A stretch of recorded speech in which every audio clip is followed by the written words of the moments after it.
Good afternoon. Thank you for the kind invitation to be in Salamanca and to try to collaborate on that. I'm a neonatologist and clinical pharmacologist, so I mainly was working in the field of neonatal clinical pharmacology. And this talk relates to that because, as you likely will know, adverse event severity grading needs reference IDs and standardization that you are also working on. So I was asked somehow to explain a little bit how we address that. I don't have any relevant disclosures to make. Actually, they are in the public domain because I do work for the European Medicines Agency and the Belgian agency. Obviously, off-label could be discussed. But I realized that I have been involved in data safety monitoring board for one of the cannabinoids that was tested also for perinatal asphyxia a few years ago, and actually it induced a little bit also the work that I did. So, but that's finalized. Obviously, and I think it sort of also applies to what you're trying to do, is that pediatrics differ. Children are different. They have different reactions, not only on dosing, but also based on the same exposure, and they can have different effects on their balance between effects and side effects. And so a child is not just a small adult, and a newborn is neither just a small child, and actually cannabinoids in pediatrics are likely do have specific issues in pediatrics, and this is what the adverse event development is meant for. If you look, and perhaps that's a way too pharmacological approach, because I do have a more track record in clinical pharmacology and drug registrations in accordance with agencies. This is a little bit the flowchart that FDA and EMA uses for clinical trials and the usefulness of data. And in essence, you look at data related to pharmacokinetics. You look also at data of safety and efficacy. And an adverse event scale obviously has a strong focus on safety assessment. And depending on whether or not you can expect similar reactions, which is likely not the case for cannabinoids, you can develop your studies. But anyhow, irrespective of what you do, you have to generate data on safety. And it's important to realize that if, I assume everybody of us will agree that adverse event registration is relevant, but to make it useful, you also have to do it the right way. And so safety, if we consider an adverse event, and that's also perhaps also a takeaway message for the next effort to be done, it is not a priori causally related. Just to explain, by newborns, we do clinical trial with a zillion type of adverse events, because as you may likely know, these babies develop hyperbilirubinemia, you have to give them phototherapy, they are by accident in a clinical trial, so this is an adverse event, commonly unrelated to the drug, but it is registered. So I just saw, for instance, anemia. If you do this type of trials in oncological patients, you will have this adverse event irrespective of potential causality. So that's one take-home message. It's not about the cause, it's about the event itself to get started. At least that's how agencies look at it. And then what you generally try to assess is seriousness, causality, and severity. And I'm not a native English speaking, but actually it took me quite some time to understand the nuance between seriousness and severity. Because it feels a little bit the same. If something is serious, it sounds severe, right? But it's not the case. Seriousness has stringent criteria. It has to do with predefined criteria as used by FDA and EMA and relate to mortality, which has the advantage that it's a dichotomous outcome variable, so you're either dead or alive, but you cannot be somewhat alive, right? So it's a reliable outcome. But we also have to do with major impact on morbidity or readmission or admission in hospital or prolonged admission. So there are really predefined aspects, or pregnancy with a malformation. And so the seriousness is a specific aspect. The second aspect is causality, and this is much more difficult to assess, and I assume that this also in the field of cannabinoids will be an issue. How much evidence is that this is causally related to exposure to the drug or the compound, depending on how you want to name it, right? Because I understood that there's also some of quite extensive use of non-registered type of products. And the third point is severity.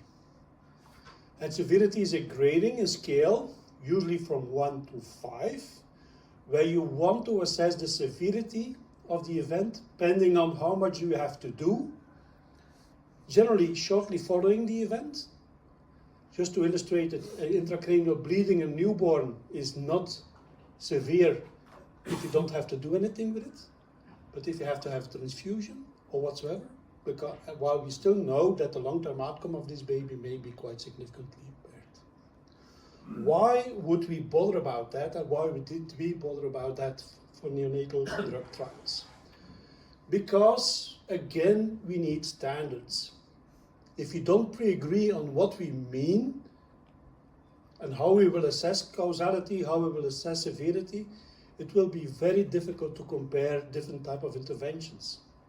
Imagine that you would like to do a study with 2 add-on antiepileptic drugs, or in children with autism, a behavior intervention comparing to a pharmacological intervention comparing to both, right? You want to know, are there adverse events? Yes, there will be. Are they different in incidence, but also how severe are they? Because if you have a similar incidence of adverse events, but the severity is significantly higher in one group, you may have preference to use another approach. So that's the background of what we're trying to do. And just as is a stupid illustration on why we need standardization, because it killed one of the orbiters that they sent to the moon, or to Mars, if I'm not sure where, to Mars. And actually it was a collaboration between the UK and the US, but they forget to standardize their metrics. So the thing crashed because UK metrics are not the same as US metrics. So if you don't pre-agree on these standardizations, you will end up with useless results and perhaps also a misinterpretation of data. What we did to develop the adverse event tool is collaborate within a multidisciplinary group, and we did it within the International Neonatal Consortium, which contains regulators, industry, patients, nurses, academia, and clinicians. So, I think that's a fair summary of who was all involved. And actually what we did is try to translate what exists. And that's a second take-home message, I think. Don't reinvent the wheel.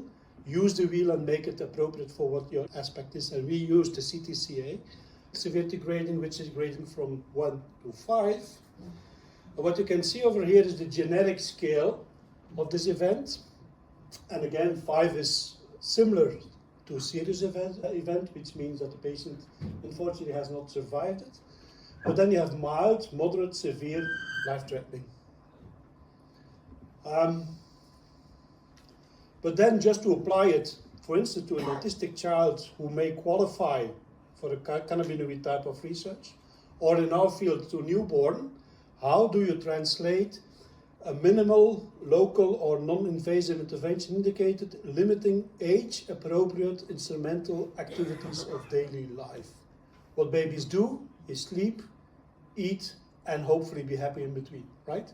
So how do you convert this to a useful tool? And the very same you can actually think on for children with severe complex epilepsies, or children with autism or other indications, or palliation type of settings in the field of cannabinoid research. And what we did is do a stepwise approach, and somewhere also understood this. In the first survey, we tried to define what are relevant adverse events for this field of medicine. What are the things that we really would like to have standardized first? And so that's a useful approach, I think. And we did it by stepwise approaches, by using questionnaires and other type of things within this multidisciplinary group, and to come up with a short list of, if I recall well, 35 events that we want to work on and have them qualified in consecutive Delphi approaches. We subsequently asked them to provide illustrations, and we first, as a subsequent next step, we first try to define the generic CTCA score to newborns. Because a lot of newborns in neonatal intensive care units are not independent, they already have respiratory support, all type of stuff. So how do you quantify that in this way that things really change?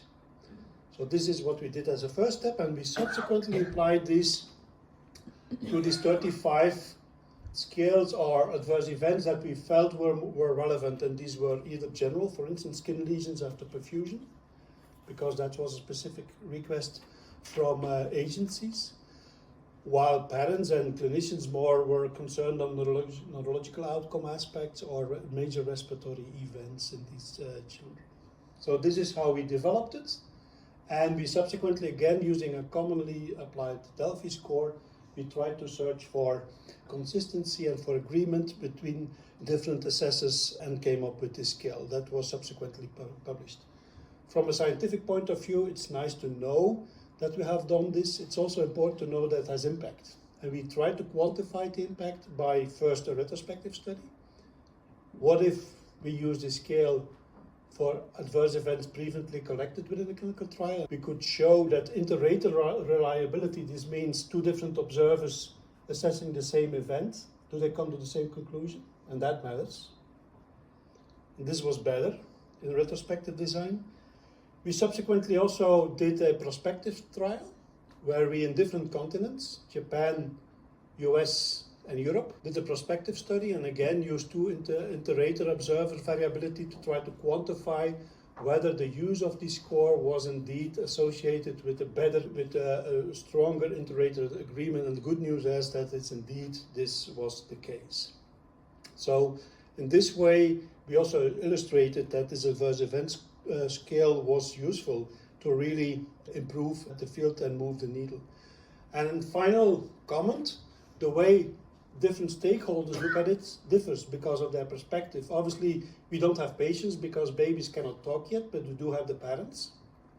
So the parents have their assessment on this scale, as well as nurses, regulators, industry, and clinicians. So in this way, I hope I've tried to convince you that this adverse event severity approach has value to standardize practices and to better understand the nuances of different types of interventions in very complex populations.